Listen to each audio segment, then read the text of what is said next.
Buongiorno e ben ritrovati con l'informazione flash di New Sicilia. I principali titoli della mattina si sono svolti questa mattina all'interno della Chiesa Madre di Lentini, i funerali di Margaret Spada, tantissime le persone presenti al corteo funebre che si sono strette intorno alla famiglia della giovane 22enne deceduta a Roma dopo 3 giorni di coma in seguito a un intervento di rinoplastica parziale.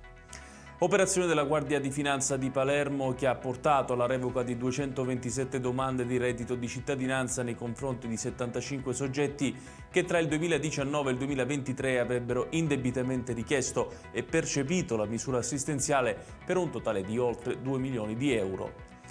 I carabinieri hanno smantellato una piazza di spaccio a Sant'Agata di Militello nel Messinese. Sono 7 gli indagati, tutti giovani con età compresa tra 22 e 31 anni, accusati a vario titolo di detenzione e traffico di sostanze stupefacenti. L'operazione ha portato al sequestro di droga e denaro contante. Il Consiglio di indirizzo della Fondazione Teatro Massimo di Palermo ha designato questa mattina all'unanimità la nomina del compositore Marco Betta come sovrintendente della Fondazione stessa, di fatto confermandolo in quanto ricopre la carica dal 2022.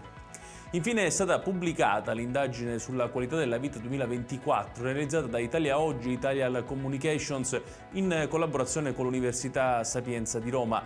Molto male le città siciliane tutte in coda, ultima in classifica Caltanissetta, la migliore fra le peggiori è Catania al 98esimo posto che guadagna 5 posizioni rispetto allo scorso anno.